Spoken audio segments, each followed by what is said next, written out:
Assalamualaikum warahmatullahi wabarakatuh. Selamat datang di channel Slamet Untung. Di sini tempatnya cerita-cerita horor dari kejadian nyata, kisah mistis, sampai bikin kita merinding sendiri. Pas di malam hari, jangan lupa klik subscribe dan nyalakan lonceng notifikasinya agar tidak ketinggalan cerita terbaru dari kami. Kalau sudah siap, yuk langsung kita mulai ceritanya. Tambak Sari, Subang, tahun 2015. Kampung yang dikelilingi oleh hamparan sawah hijau itu setiap harinya dipenuhi suara gemericik, air irigasi dan teriakan burung dari arah pohon randu. Di kampung itu, sebagian besar warganya menggantungkan hidup dari bertani. Kehidupan mereka sederhana, saling mengenal, dan saling menjaga. Tapi di antara sawah yang tumbuh subur itu, ada satu petak yang tidak pernah disentuh. Sawah milik Haji Yusuf.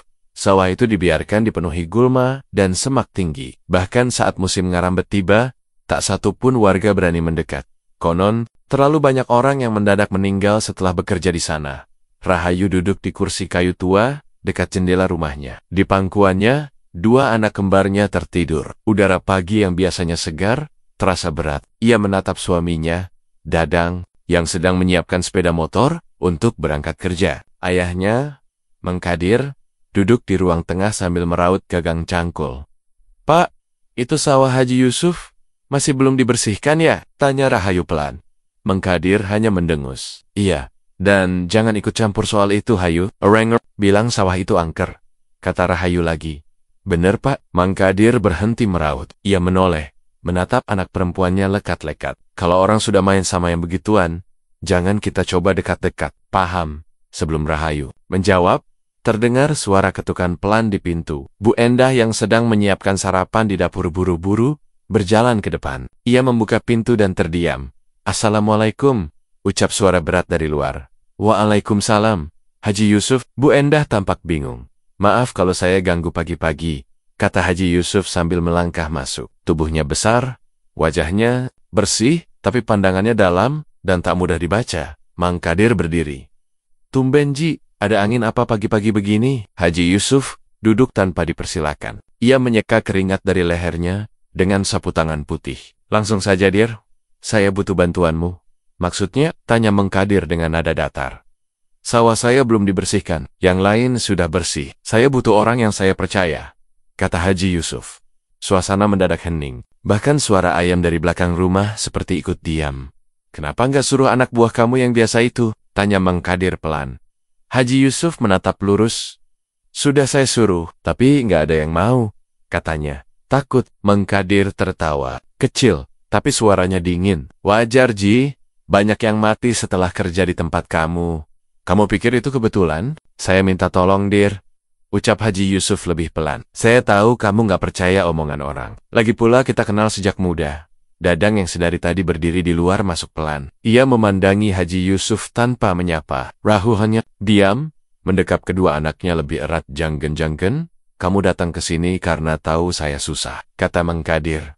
Nada suaranya mulai naik. "Saya tahu kamu orang jujur," potong Haji Yusuf. "Kamu bukan tipe orang yang percaya mitos." Itu saja." Mang Kadir terdiam. Ia melirik ke arah istrinya, lalu ke Dadang dan Rahayu. Semua menatapnya dengan rasa tak nyaman. "Saya bisa kerja," kata Mang Kadir akhirnya. "Tapi dengan satu syarat." "Sebutkan," jawab Haji Yusuf cepat. "Jangan macam-macam sama keluarga saya. Jangan sentuh anak saya.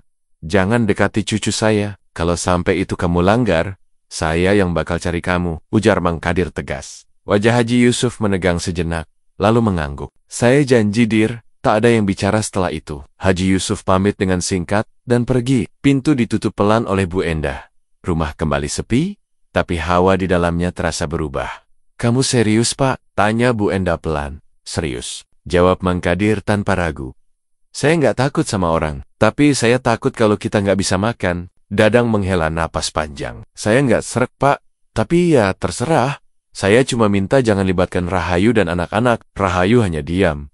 Ia menatap lantai, hatinya tidak tenang. Bayangan sawah yang dipenuhi rumput liar dan cerita orang-orang tentang kematian di sana kembali terngiang di benaknya. Ia tak tahu kenapa perasaannya semakin tidak enak. Sejak Haji Yusuf datang hari itu juga, Mang Kadir mulai bekerja di sawah Haji Yusuf.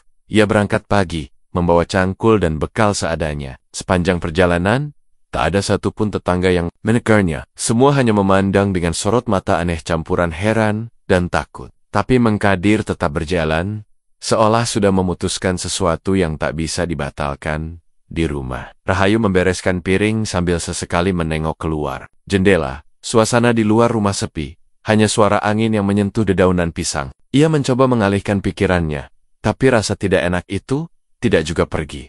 Menjelang sore, saat matahari mulai turun dan langit mulai oranye, Rahayu duduk kembali di kursi jendela. Anak-anak sudah bangun dan bermain di teras. Dadang belum pulang. Bu Endah duduk di dekat pintu dapur, menjahit kain lusuh, tapi Rahayu tidak bisa menikmati ketenangan itu. Sesuatu masih menggantung di dadanya, seperti beban yang belum bisa diurai.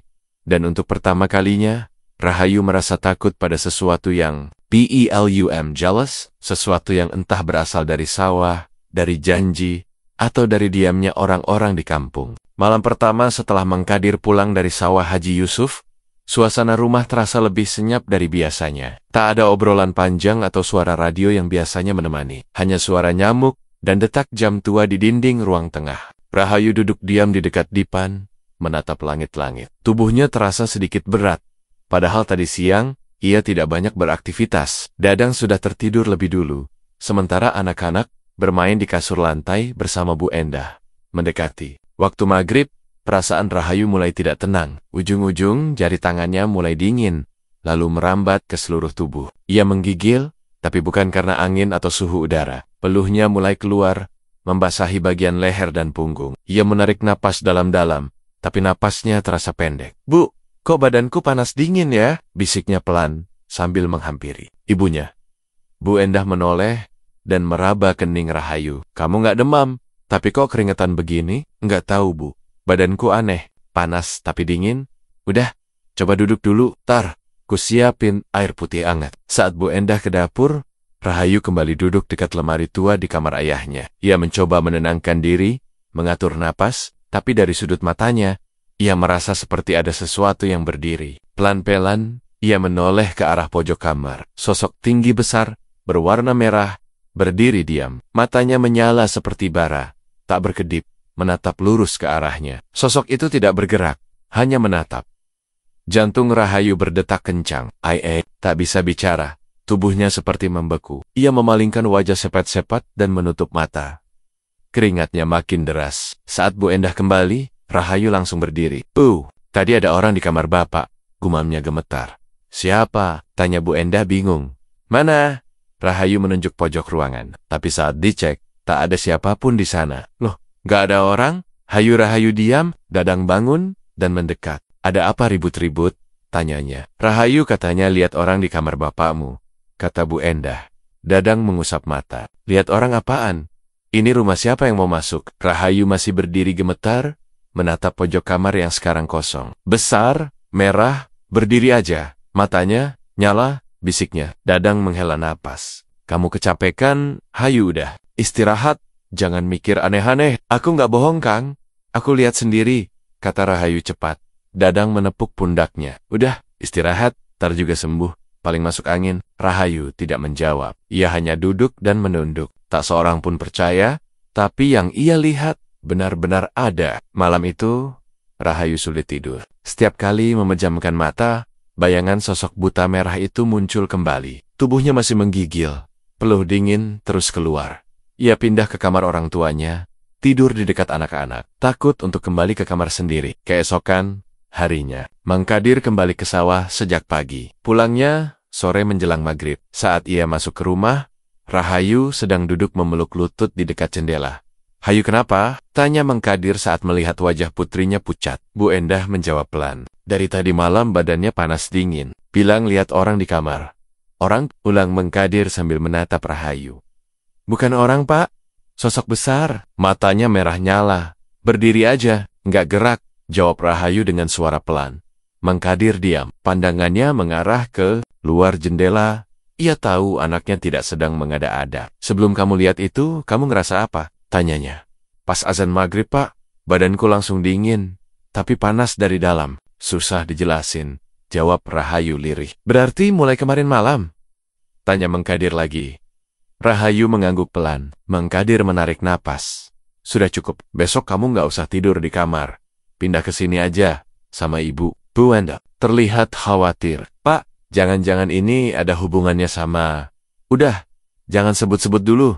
Potong Mengkadir cepat. Dadang masuk dari belakang rumah, membawa karung berisi kayu bakar. Ia mendengar pembicaraan itu. Kong, kata Rahayu, kamu percaya nggak sama yang aku bilang kemarin? Dadang meletakkan karung dan duduk di dekat Rahayu. Aku nggak ngerti, Hayu, tapi kalau kamu bilang kamu lihat itu, ya aku percaya. Cuma, aku nggak tahu harus gimana. Jangan-jangan ini gara-gara Pak kerja di tempat Haji Yusuf, gumam Rahayu.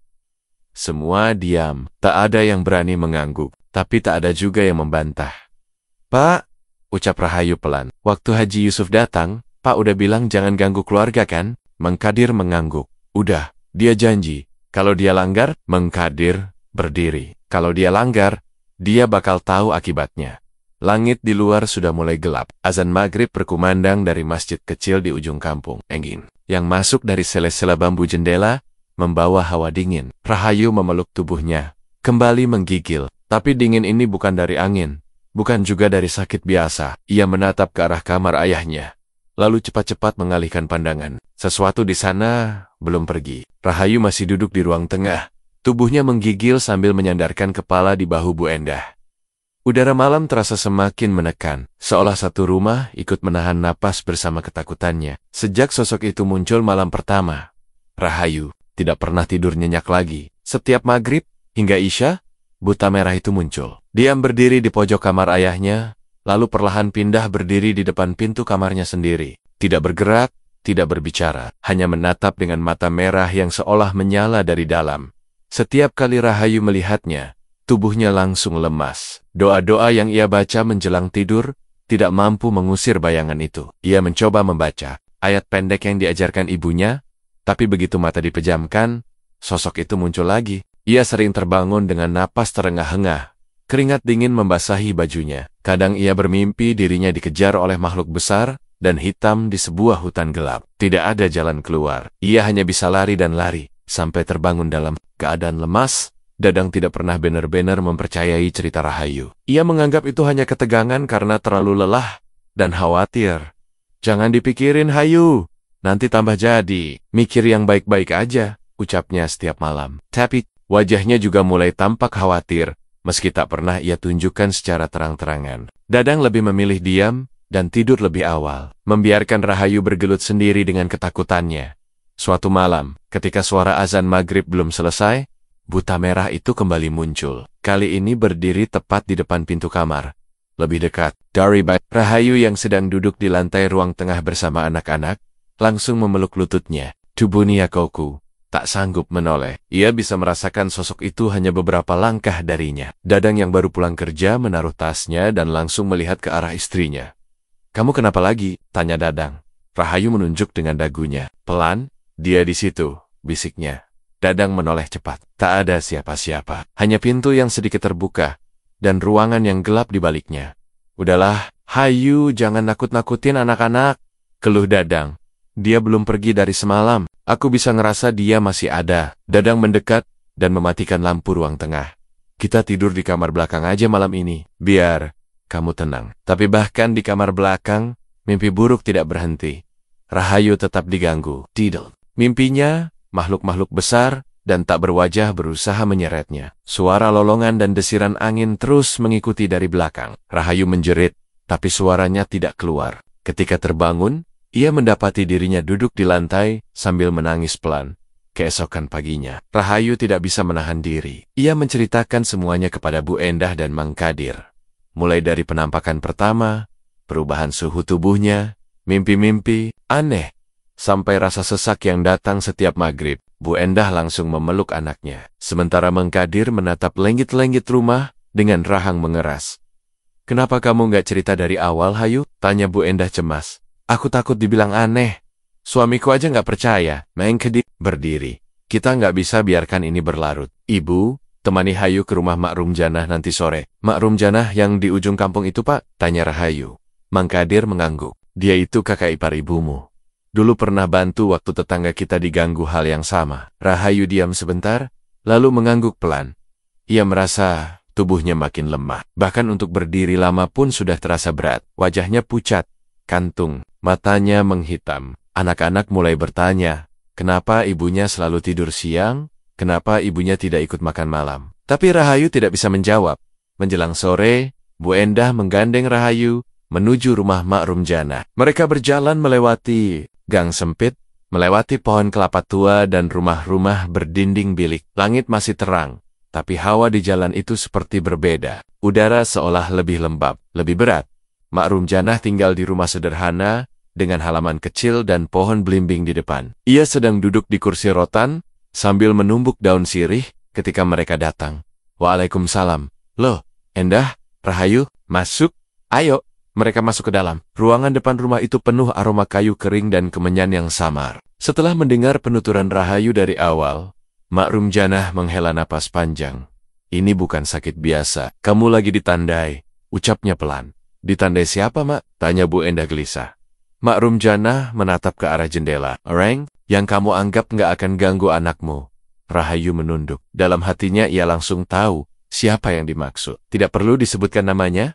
Mak Rumjanah masuk ke kamar, lalu kembali membawa botol kecil berisi air dan bungkusan kain hitam. Malam ini, minum air ini sebelum tidur. Jangan buka bungkusan ini sampai saya bilang, dan jangan tinggal tidur sendiri, pesannya. Rahayu mengangguk. Wajahnya tak menunjukkan perubahan, tapi di dalam dadanya muncul harapan kecil. Harapan agar malam nanti, ia bisa tertidur tanpa rasa takut, tanpa melihat sosok merah besar, berdiri diam di sudut kamar, tanpa rasa dingin yang menggigit dan mimpi buruk yang tak kunjung selesai. Namun begitu mereka keluar rumah, dan angin sore menyapa wajah Rahayu, perasaannya kembali diliputi gelisah. Langkah kakinya terasa berat, seperti sesuatu dari rumahnya sendiri, sedang menunggunya pulang. Sore itu, angin masih terasa lembab saat Rahayu dan Bu Endah pulang dari rumah Mak Rumjanah. Di tangan Rahayu tergenggam erat botol kecil berisi air doa dan bungkusan kain hitam. Ia tidak bicara sepanjang jalan. Wajahnya tetap pucat, matanya lelah, tapi sedikit tenang. Ada harapan kecil dalam hatinya, meskipun ia belum benar-benar yakin akan aman malam nanti. Sesampainya di rumah, ia langsung meminum sebagian air yang diberikan Mak Rumjanah. Sisanya, ia simpan di dekat tempat tidur. Bu Endah membakar kemenyan di ruang tengah, lalu membimbing Rahayu tidur di kamar belakang bersama anak-anak. Malam itu, untuk pertama kalinya setelah sekian lama, Rahayu tertidur tanpa melihat sosok buta merah di sudut kamar. Tak ada suara aneh, tak ada rasa menggigil yang menusuk. Esok harinya, tubuhnya terasa lebih ringan. Ia bisa membantu menyapu halaman, bahkan sempat menyiapkan sarapan, meskipun masih pelan. Dadang memperhatikannya dengan heran. Kamu udah baik kan? Tanya Dadang sambil mengaduk kopi. Lumayan, malam tadi tenang, jawab Rahayu singkat. Mengkadir ikut duduk di beranda. Wajahnya tampak sedikit lega. Bagus, kita lanjutkan terus ikhtiarnya. Jangan lepas doa. Hari itu, dan 2 hari berikutnya, keadaan tetap tenang. Rahayu bisa tidur lebih baik. Tidak lagi mendadak terbangun karena mimpi buruk. Tapi pada hari keempat, perubahan itu datang. Tanpa peringatan. Menjelang maghrib, tubuhnya kembali menggigil.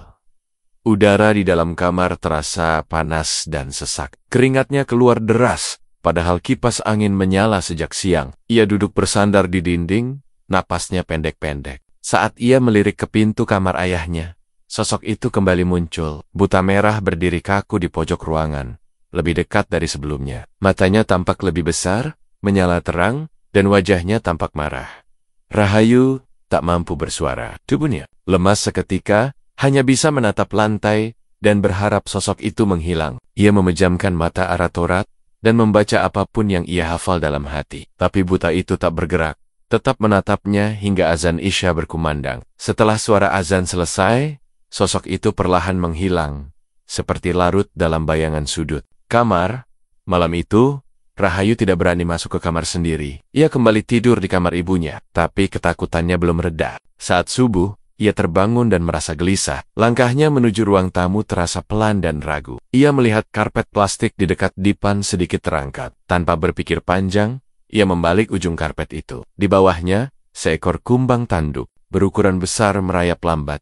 Matanya melebar. Rumah mereka tertutup rapat. Semua jendela dan pintu terkunci sejak sore kemarin. Tidak ada celah terbuka yang bisa dimasuki hewan dari luar, apalagi kumbang sebesar itu. Rahayu mundur 2 langkah. lalu memanggil ayahnya. "Pak, sini sebentar." Suaranya bergetar. Mang Kadir datang dengan cepat, lalu ikut berjongkok melihat ke bawah karpet. Ia menyipitkan mata, lalu berdiri. "Itu bukan kumbang biasa," katanya pelan. "Kamu tahu harus gimana?" Rahayu menggeleng.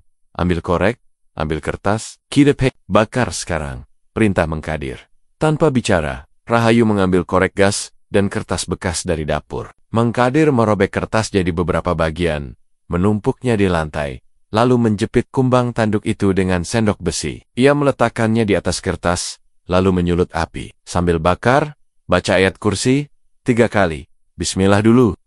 Menunduk, mulutnya gemetar saat membaca doa. Api perlahan menyala, membakar tubuh kumbang itu yang menjerit kecil. Suaranya seperti desisan halus, tapi cukup membuat bulu kuduk Rahayu berdiri.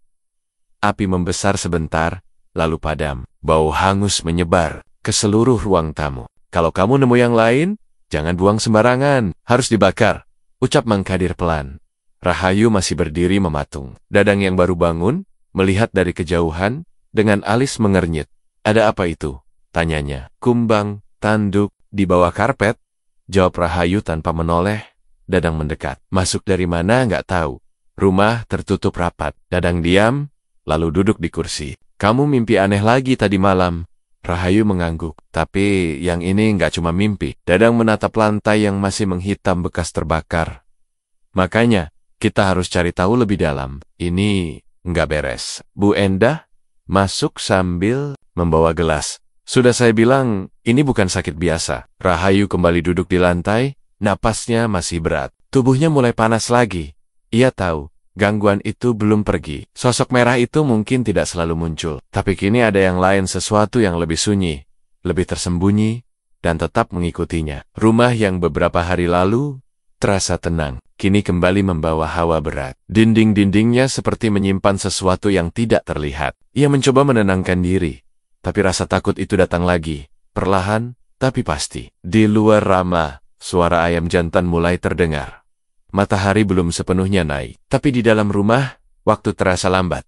Ruang tamu masih berbau asap, karpet belum dibentangkan kembali. Dan di dalam hati Rahayu, perasaan bahwa dirinya sedang diawasi semakin kuat. Bau asap kemenyan dari pembakaran kumbang tanduk semalam masih samar terasa di ruang tamu. Rahayu duduk bersandar di dinding, matanya tampak sayu, dan keringat masih bercucuran dari pelipisnya. Tubuhnya terasa semakin berat, meskipun ia sudah meminum air doa dari Mak Rumjana sebelum tidur. Di luar, suara ayam sudah beberapa kali terdengar, tapi Rahayu belum bangkit dari tempatnya. Ia merasa gelisah tanpa tahu penyebab pasti. Pagi itu, setelah semua anggota keluarga kembali beraktivitas, Rahayu memutuskan untuk kembali berbaring. Tubuhnya sudah tak kuat menahan pusing yang datang tiba-tiba. Saat matanya terpejam, ia merasa seperti berada di tempat yang asing. Udara di sekelilingnya sunyi. Di hadapannya berdiri seorang lelaki tua berambut putih dengan pakaian longgar warna coklat lusuh. Tatapannya teduh, tapi dalam. Lelaki itu memanggil namanya pelan. "Rahayu." "Rahayu." Terdiam. Ia hanya mengangguk, tidak bisa menggerakkan tubuhnya. Suara lelaki itu terdengar jelas. "Aku Eyang Ganda, aku leluhurmu. Aku sudah lama menjaga keturunanmu dari jauh. Gangguan yang kau alami sekarang bukan dari makhluk biasa. Dia dikirim untuk menagih tumbal. Tapi kau bisa melawan. Kau harus pergi ke Curug 7. Mandi di sana. Bawa airnya pulang. Itu satu-satunya jalan." Rahayu masih tidak menjawab. Hanya diam dan menatap wajah lelaki tua itu yang perlahan menghilang dalam kabut putih ketika ia terbangun. Napasnya terengah-engah. Badannya masih panas, tapi rasa takut dalam hatinya sedikit berubah menjadi penasaran. Ia keluar kamar dan langsung mencari Mang Kadir yang sedang duduk di belakang rumah sambil menyalakan rokok linting. "Pak, aku mimpi aneh," kata Rahayu pelan. Mang Kadir menoleh. "Mimpi apa?" Rahayu duduk di kursi kayu sebelahnya, lalu bercerita pelan-pelan tentang sosok tua yang mengaku sebagai Eyang Ganda, tentang perintah mandi di Curug 7, dan tentang air yang harus dibawa pulang. Mang Kadir mendengarkan dengan serius. Setelah Rahayu selesai bercerita, ia tidak langsung bicara, hanya mengangguk dan berdiri. "Kita harus ke rumah Abah Rahmat. Sekarang juga," katanya tegas. 1 jam kemudian, Mang Kadir, Bu Endah, dan Rahayu berangkat ke rumah Abah Rahmat. Mereka juga menjemput Mak Rumjana di perjalanan. Rumah Abah Rahmat terletak di ujung kampung, sedikit tersembunyi, dikelilingi pohon jati tua dan pagar bambu. Abah Rahmat menerima mereka dengan ramah, meskipun wajahnya langsung berubah serius. Begitu mendengar nama Eyang Ganda disebut, itu bukan mimpi biasa, ucap Abah Rahmat setelah mendengarkan cerita Rahayu. Kalau benar yang datang itu Eyang Ganda, berarti ini sudah mendesak. Eyang Ganda itu siapa sebenarnya, Bah? Tanya Rahayu. Dia leluhur dari garis ayahmu. Dulu dikenal sebagai penjaga batas antara kampung dan wilayah hutan sebelah. Parrot, waktu masih muda, aku pernah dengar namanya disebut orang-orang tua di sini. Jelas Abah Rahmat. Mak Rumjanah mengangguk. Saya juga pernah dengar, tapi baru kali ini ada keturunannya yang didatangi langsung. Kalau memang kamu disuruh ke Curug Tujuh, jangan ditunda, lanjut Abah Rahmat. Curug itu memang sudah lama ditutup, tapi masih menyimpan kekuatan. Dengan Sirat, semua dilakukan atas izin Allah. Tidak boleh menyembah tempat itu. Hanya niat untuk sembuh. Kalau kami mau berangkat, Bah, siapa yang harus ikut? Tanya Mengkadir. Kalian pergi berlima. Kamu, istrimu, Rahayu, Mak Rumjanah, dan aku sendiri, jawab Abah Rahmat. Aku akan bimbing prosesnya. Perjalanan ke Curug Tujuh tidak bisa dilakukan hari itu juga. Abah Rahmat meminta waktu untuk menyiapkan doa dan keperluan yang dibutuhkan. Mereka menyepakati untuk berangkat besok pagi setelah subuh. Rahayu merasa sedikit tenang, tapi malam itu pikirannya tidak tenang. Ia terus mengingat wajah Eyang Ganda dalam mimpinya. Kalimatnya terus terulang dalam kepala. Sore menjelang maghrib, tubuhnya kembali panas. Suara kucing mengeong panjang dari atap dapur membuatnya tersentak. Ia duduk di lantai kamar dengan tangan menggenggam bungkusan kain hitam dari Mak Rumjanah. Di luar kamar, terdengar suara pintu kayu depan berderit perlahan. Meski tidak ada angin, Rahayu menatap ke arah jendela yang tirainya bergoyang sedikit. Tak ada sosok yang muncul malam itu. Tapi, rasa seolah sedang diawasi kembali datang. Menempel di seluruh tubuhnya. Ia menatap ke lenggit-lenggit rumah, lalu merapatkan tubuh ke dinding. Perintah untuk pergi sudah jelas. Tapi waktu malam, seperti menahan semuanya. Rahayu hanya bisa diam, menunggu pagi datang, sambil menahan gelisah yang kembali tumbuh. Malam sebelum keberangkatan ke Curug Tujuh, Rahayu tidak tidur nyenyak. Suhu tubuhnya kembali tidak stabil. Dan suara-suara aneh dari atap rumah membuat tidurnya terputus-putus. Namun rasa takut itu ia lawan dengan keyakinan bahwa Paji Eni. Ia akan menjalani apa yang diperintahkan oleh Eyang Ganda dalam mimpinya. Saat azan subuh berkumandang, ia bangun dengan wajah pucat dan mata yang sembab. Bu Enda membantunya berganti pakaian, sementara Mengkadir sudah menyiapkan bekal dan jeriken kosong di dapur. Langit masih kelabu saat rombongan kecil itu berangkat. Mereka berlima Rahayu, Mengkadir, Bu Endah, Mak Rumjanah, dan Abah Rahmat menyusuri jalan tanah yang basah karena embun malam. Suara dedaunan basah dan gemerisik semak menemani perjalanan mereka. Tak banyak yang bicara. Hanya sesekali Mengkadir memberi arahan ke arah jalan setapak yang mulai tertutup rerumputan. Curug Tujuh memang sudah lama ditutup. Jalur menuju sana tidak terawat, dan sebagian besar orang tidak berani mendekat karena dikenal sebagai tempat yang menyimpan banyak pantangan. Setelah berjalan hampir 2 jam, mereka tiba di area curug. Suara gemuruh air sudah terdengar sejak jarak 50 meter, mengalahkan suara angin dan burung. Abah Rahmat meminta yang lain untuk menunggu di bawah, sementara ia dan Rahayu naik ke curug tertinggi. Mak Rumjanah menemani Rahayu, memegang tangannya erat agar tidak terpeleset. Jalan setapak ke atas dipenuhi lumut dan akar pohon, tapi langkah mereka tidak berhenti. Di depan curug paling atas, Abah Rahmat berdiri menunduk sambil membaca doa. Rahayu membuka sendal dan berdiri di pinggiran batu. Air curug mengalir deras di hadapannya. Abah Rahmat memberi isyarat untuk memulai. Masuk pelan-pelan. Baca niat dalam hati. Jangan minta apapun selain kesembuhan dan perlindungan dari Allah. Jangan bicara. Jangan lihat ke samping. Ucapnya dengan tegas. Rahayu mengangguk. Melangkah masuk ke bawah guyuran air. Tubuhnya langsung menggigil karena suhu yang dingin menusuk. Ia berdiri tegak, memejamkan mata, dan merapalkan doa dalam hati. Air membasahi seluruh tubuhnya, dari kepala sampai kaki. Udara di sekitarnya berubah sunyi. Bahkan suara air pun terasa seperti menjauh. Tiba-tiba, dari balik batu besar di samping curug, muncul suara lirih seperti desisan panjang. Perlahan, dari sela-sela bebatuan, muncul sesosok besar menghitam. Kepala berbentuk ular, tubuhnya bersisik tebal dan panjang, dengan mata besar berwarna Imas, sosok itu mengangkat kepalanya tinggi, lalu menunduk perlahan ke arah Rahayu. Rahayu tidak bisa bergerak. Tubuh Nia kuku, tapi tidak merasa takut seperti sebelumnya. Hanya terdiam, menatap makhluk itu yang kini berdiri tegak di atas batu besar. Suaranya bergema seperti mengalun dalam pikiran. Kau sudah datang dengan niat yang benar. Suara itu terdengar tanpa membuka mulut.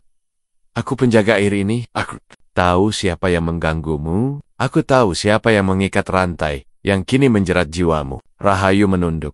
Suara itu kembali berbicara. Kau diizinkan membawa air ini. Tapi ingat, jangan untuk yang lain, hanya untuk penyembuhanmu.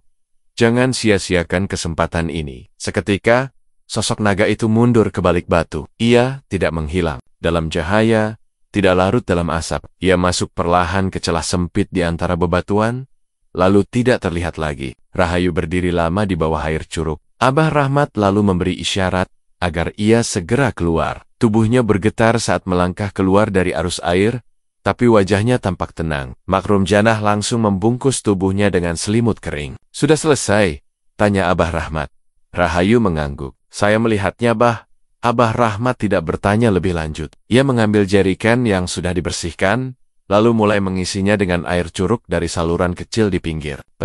Perjalanan turun dilakukan dengan lebih hati-hati. Tidak ada satupun yang berbicara sampai mereka tiba di rumah menjelang sore. Begitu sampai, Rahayu diminta mandi dengan air curug yang telah dibacakan doa oleh Abah Rahmat sebelum berangkat. Bu Endah menyiapkan air hangat untuk dicampur agar tidak terlalu dingin. Rahayu masuk ke kamar mandi dengan pelan, membawa gayung dan baskom kecil. Beberapa saat setelah mandi, tubuh Rahayu mulai terasa aneh.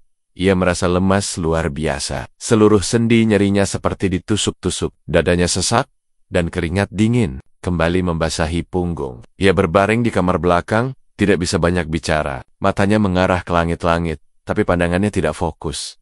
Dadang duduk di sampingnya, mengipasi pelan. Kok malah makin lemes? Tanya Dadang pelan, menatap wajah istrinya. Rahayu hanya menggigit bibir, tubuhnya mulai menggigil. Nepas, tersengal, dan selimut terasa seperti beban. Mengkadir berdiri di pintu kamar, menatap Rahayu dengan sorot tajam. Pak, tadi saya beneran lihat, besar, hitam, matanya nyala, gumam Rahayu pelan. Suaranya hampir tak terdengar. Malam itu, rumah kembali terasa berat. Tak ada suara televisi, tak ada suara dari luar. Hanya suara napas pendek-pendek dari tubuh Rahayu yang belum sepenuhnya pulih. Jeriken berisi sisa air curug masih diletakkan di ruang tamu. Belum disentuh siapapun. Semua orang menunggu, tapi tak ada yang tahu apa yang harus dilakukan selanjutnya. Rahayu hanya bisa diam, berharap rasa sakit itu segera hilang. Tapi malam belum selesai, dan ketenangan belum datang. Rahayu terbaring lemah di kamar belakang. Wajahnya pucat, keringat dingin terus menetes dari pelipis. Tubuhnya sudah 3 hari tidak stabil sejak mandi dengan air dari Curug 7. Suara dalam mimpi terus mengganggu tidurnya. Sama saat Eyang Ganda pertama kali muncul, tapi kali ini, suara itu lebih tegas, lebih mendesak. Dalam mimpinya, Rahayu diminta untuk mengadakan pengajian Yasin Fadilah di rumah. Dengan air curug yang diletakkan di tengah ruangan, dikelilingi kembang, 7 rupa, dan garam kasar. Bisikan itu datang berulang kali setiap malam. Disampaikan dengan suara berat dan lambat. Rahayu tidak mengerti makna keseluruhan. Tapi ia yakin, itu bukan sekadar mimpi biasa. Pagi harinya, ia sampaikan mimpinya kepada Mengkadir dan Bu Endah. Dadang ikut duduk mendengarkan. Tadi malam suara itu datang lagi. Suara Eyang Ganda, ujar Rahayu pelan. Katanya harus ada pengajian di rumah. Bacaan Yasin Fadilah. Air curugnya ditaruh di tengah, dikelilingi bunga dan garam. Mengkadir mengangguk. Berarti itu yang harus dilakukan. Kita segera bilang ke Abah Rahmat dan Makrum Janah. Menjelang sore, rumah mulai disiapkan.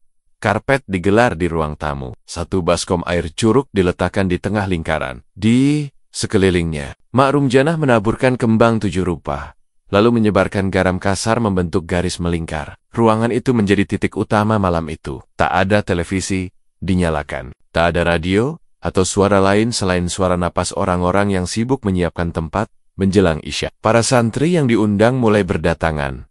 Ada 10 orang. Wajah-wajah mereka masih muda.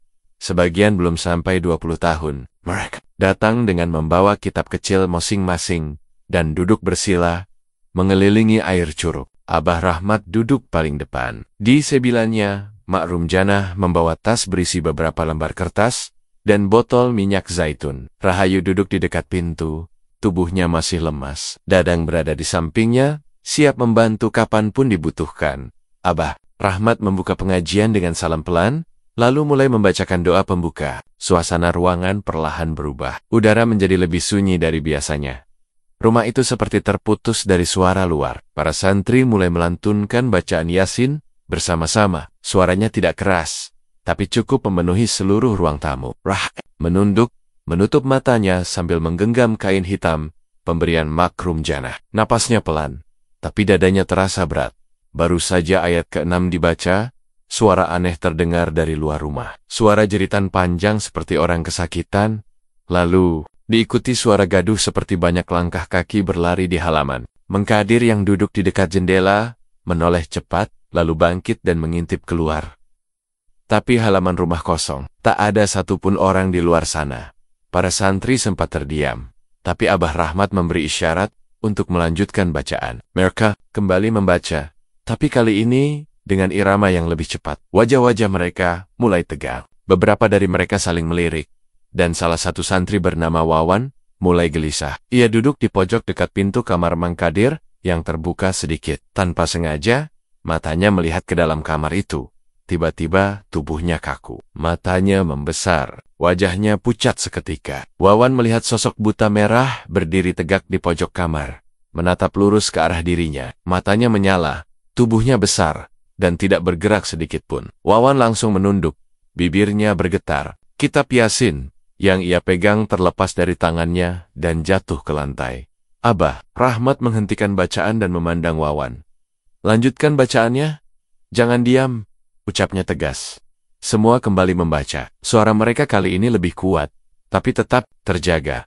Di luar rumah, suara gaduh kembali terdengar. Seperti suara orang menangis, lalu berubah menjadi tawa panjang. Dadang mengepalkan tangannya. Bu Endah memegangi bahu Rahayu yang semakin lemah. Peluh terus menetes dari leher dan wajahnya. Ayajak, bibirnya bergetar tanpa suara. Saat bacaan mencapai bagian Yasin, ayat ke-82, terdengar suara geraman berat dari dalam kamar. Suara itu seperti keluar dari dada makhluk besar, panjang dan dalam. Para santri semakin cepat membaca.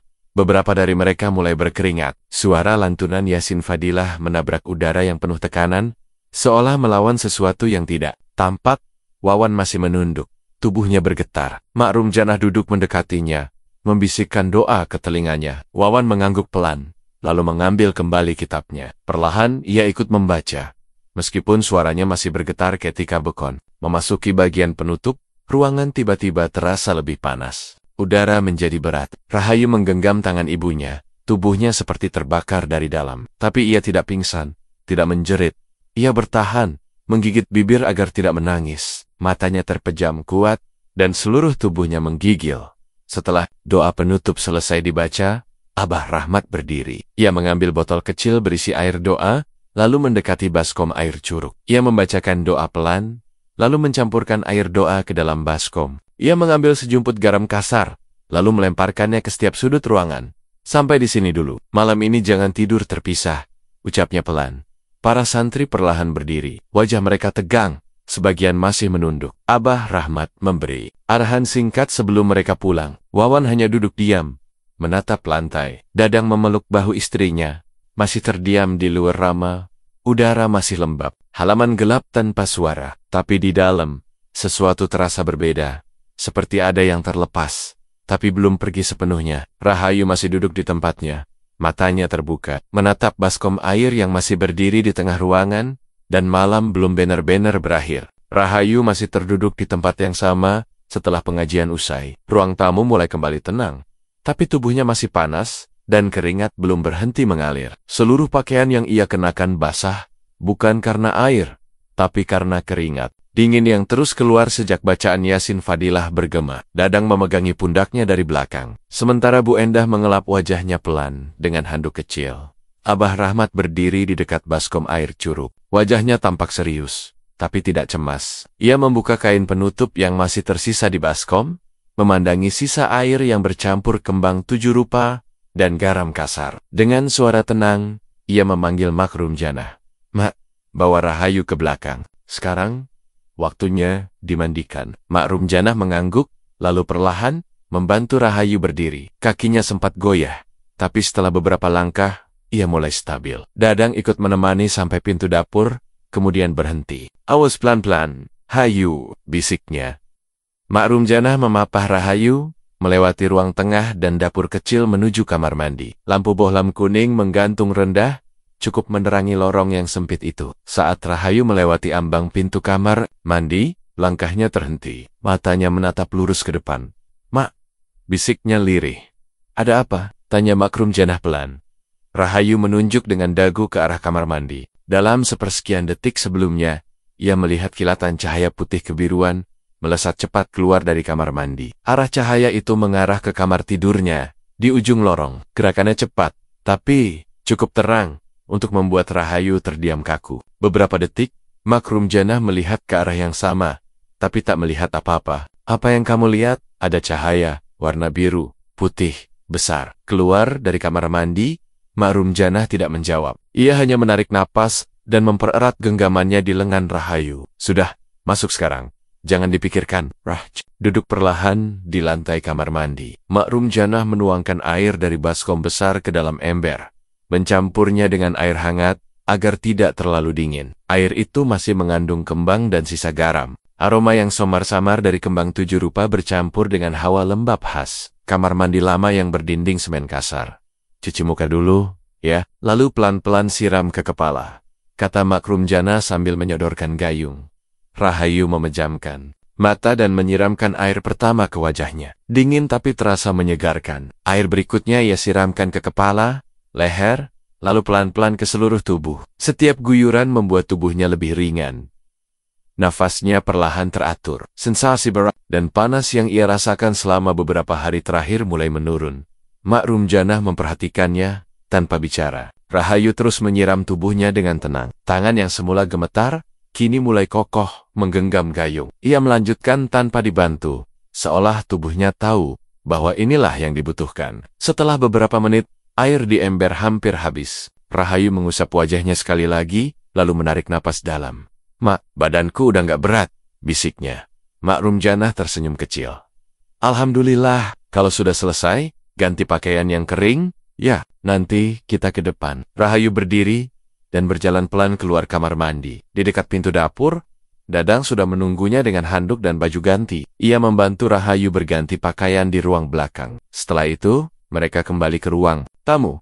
Mang Kadir sedang merapikan sisa perlengkapan pengajian. Para santri sudah pulang. Hanya tersisa baskom kosong, kain penutup, dan beberapa helai kembang yang tercecer di lantai. Abah Rahmat duduk bersila di pojok ruangan dengan mata terpejam.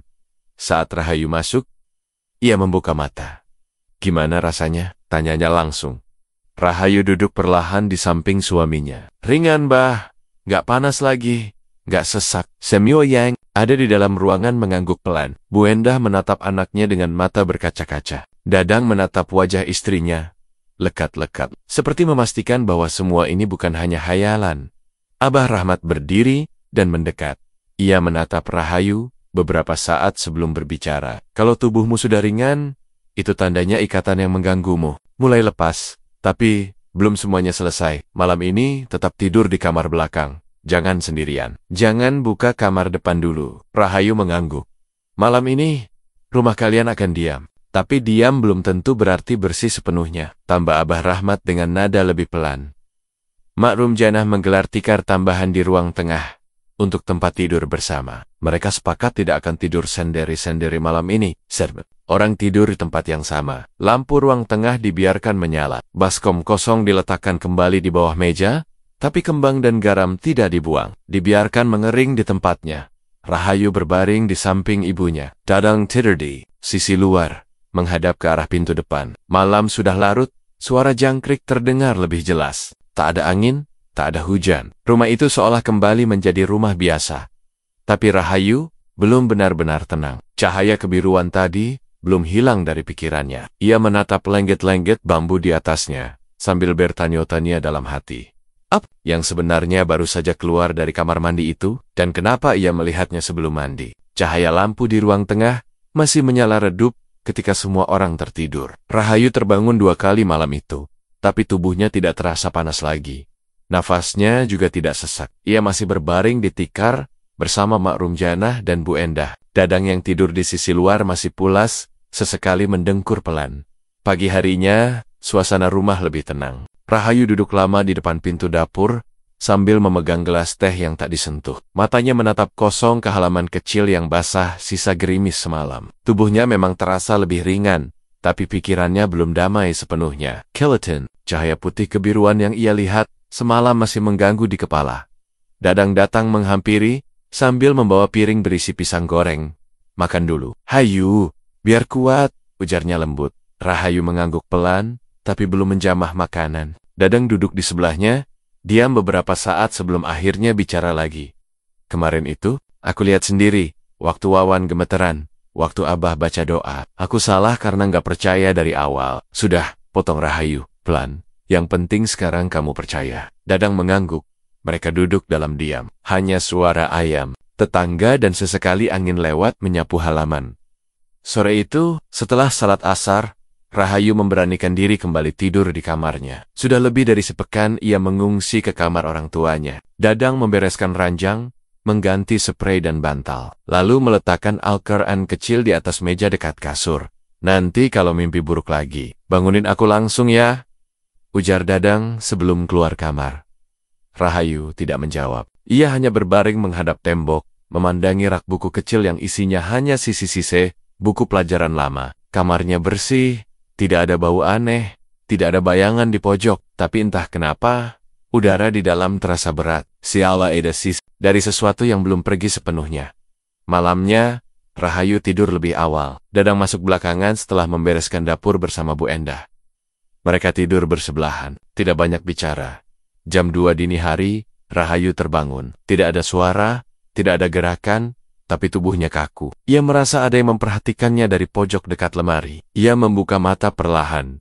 Tidak ada siapa-siapa, hanya tembok kosong. Dan bayangan samar dari cahaya bulan yang masuk lewat lubang ventilasi. Rahayu menarik napas perlahan. Ia tidak ingin membangunkan Dadang.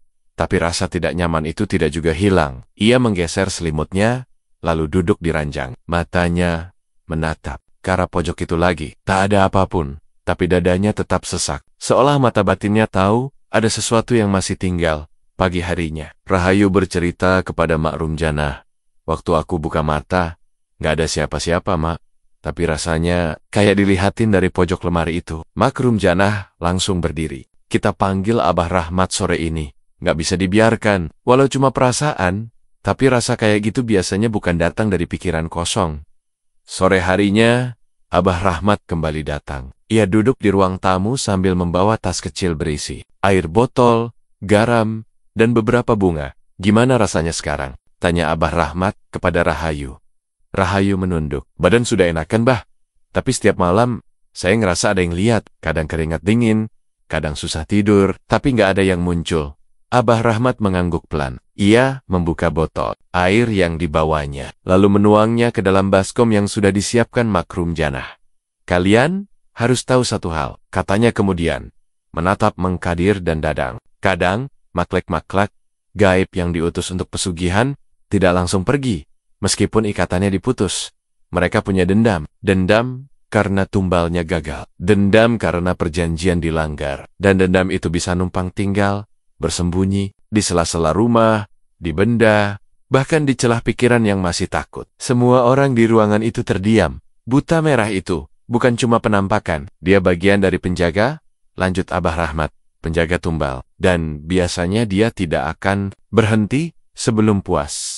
Mengkadir meremas Yorjerinia sendiri. Jadi meskipun perjanjian sudah putus, dia masih bisa muncul? Bisa, jawab Abah Rahmat. Tapi tidak sekuat dulu. Sekarang, dia hanya sisa jejak, tapi jejak pun kalau dibiarkan, bisa kembali tumbuh. Abah Rahmat lalu berdiri dan meminta Rahayu memandunya ke kamar. Ia masuk sendirian, lalu menutup pintu dan membaca doa pelan selama beberapa menit. Dari luar, mereka hanya mendengar suara pelan yang berulang-ulang, lalu suara lemari dibuka dan ditutup. Setelah sekitar 10 menit, Abah Rahmat keluar lagi. Tempat tidurmu bersih, tapi lemari itu, katanya sambil menunjuk, jangan dipakai dulu. Kosongkan isinya, lalu lap pakai air garam ini. Rahayu mengangguk cepat. Dadang langsung menuju lemari dan mulai mengosongkan isinya. Buku-buku tua, baju hangat, dan kain-kain lama dikeluarkan dan dibungkus koran. Abah Rahmat menambahkan, selama 7 malam, jangan ditinggal kosong. Tidur tetap di situ, tapi jangan pernah sendirian. Don tiap Isya, baca ayat kursi 3 kali sebelum tidur. Malam harinya, Rahayu tidur lagi di kamar bersama Dadang. Lemari sudah kosong dan dibersihkan. Meskipun belum sepenuhnya tenang, ia bisa memejamkan mata lebih damai. Tapi ketika malam semakin larut, Rahayu kembali terjaga. Kali ini tidak ada suara, tidak ada mimpi, tapi hawa dingin yang pelen-pelen merayap dari lantai, membuat tubuhnya menggigil tanpa sebab. Ia membuka mata, pelan, lemari itu masih tertutup, tapi angin kecil terasa seperti bergerak dari sela-sela pintunya. Rahayu menarik selimut, memejamkan mata lagi. Ia tidak ingin melihat apapun malam itu. Tapi batinnya tahu, jejak itu belum benar-benar hilang. Malam itu, angin di luar rumah berhembus pelan. Rahayu duduk sendirian di beranda, memandangi lampu jalan yang redup di kejauhan. Sudah 5 malam berlalu sejak terakhir kali ia merasa terjaga di tengah malam. Tidak ada lagi suara berat dari kamar. Tidak ada dingin dari arah lantai. Tidak ada bayangan merah di pojok. Tapi ia masih belum berani tidur dengan lampu kamar dimatikan. Dadang keluar membawa 2 gelas teh hangat dan duduk di sebelahnya. Mereka diam cukup lama, hingga Rahayu angkat bicara pelan. Kalau aku berangkat, rumah ini aman. Dadang menoleh. Aman insya Allah. Abah Rahmat bilang rantainya sudah benar-benar lepas. Kamu sudah bersih. Rahayu tidak langsung menjawab. Matanya tetap menatap ke jalan. Tapi rasa itu, rasa dilihat, rasa diikuti, masih kadang muncul. Namanya juga luka. Sembuhnya lama, ujar Dadang. Tapi kamu kuat, Hayu. Aku yang gak kuat waktu lihat kamu lemas, menggigil, ngomong, Senip, aku bodoh. Udah, potong Rahayu. Aku juga dulu gak mau cerita dari awal, takut disangka ngada-ada. Mereka kembali diam, teh di tangan, mulai dingin. Suara jangkrik dari balik semek-semek, jadi latar malam yang sepi. Dari dalam Bu, Endah terdengar menyuap cucu pertamanya makan malam. Rumah ini nyaris kembali seperti dulu, tapi perasaan tidak akan pernah benar-benar kembali seperti semula. Keesokan harinya, Rahayu berpamitan kepada semua. Ia memutuskan untuk mengambil pekerjaan sebagai tenaga kerja di luar negeri. Bukan karena ingin lari, tapi karena ia merasa hidupnya harus mulai dari titik baru yang benar-benar bersih. Ia ingin punya kendali. Ia ingin bebas dari bayang-bayang masa lalu. Makrum Jannah memeluknya erat di depan halaman rumah. Kamu harus kuat, jangan pernah lupa sama doa. Pesan Makrum Jannah. Kalau mimpi aneh, kalau ngerasa dingin aneh, jangan simpan sendiri. Rahayu mengangguk, tangannya gemetar saat membalas pelukan itu. Matanya basah, tapi ia tidak menangis. Bukan karena tidak sedih, tapi karena air matanya sudah habis sejak malam-malam panjang itu. Abah Rahmat menepuk pundaknya. Rantai itu memang lepas, tapi ingat, mereka yang kirim biasanya tidak pernah puas. Kalau bukan kamu, bisa orang lain. Tapi kamu sudah menang. Aku bukan menang, Bah. Aku cuma bertahan, itu cukup, jawab Abah Rahmat pelan. Rahayu naik ke mobil jemputan dengan koper kecil. Tidak banyak barang yang ia bawa, hanya baju seperlunya, Al-Quran kecil, dan botol kecil berisi air sisa curug yang selalu ia simpan di kantong ranselnya. Mobil itu berlalu pelan. Wajah-wajah yang ia tinggalkan di depan rumah menatap tanpa kata. Ada doa yang terselip dalam diam mereka. Di masjid kampung, Haji Yusuf masih duduk di barisan depan. Sorban putih melilit rapi di lehernya. Suaranya lantang saat menyumbang dana pembangunan menara baru. Orang-orang tetap menyebut namanya penuh hormat. Tidak ada satupun warga yang berani menyentuh cerita masa lalu. Bahkan, yang tahu hanya bisa membisikkan rumor dengan mata gelisah. Mang Kadir hanya menggeleng tiap kali mendengar namanya disebut. Bu Endah lebih memilih tidak menanggapi apapun jika ada tetangga yang bertanya. Semua sudah paham. Di kamp itu, uang bisa menghapus semua kesalahan, tapi tidak bisa menghapus aroma aneh yang kadang tercium dari belakang rumah besar itu. Malam terakhir sebelum Rahayu berangkat, Dadang masuk ke kamar yang dulu sering dihuni buta merah. Ia berdiri lama di pojok ruangan, menatap dinding kosong, mencoba mencari sisa apapun, tidak ada apa-apa. Tapi ia sempat berbisik sendiri.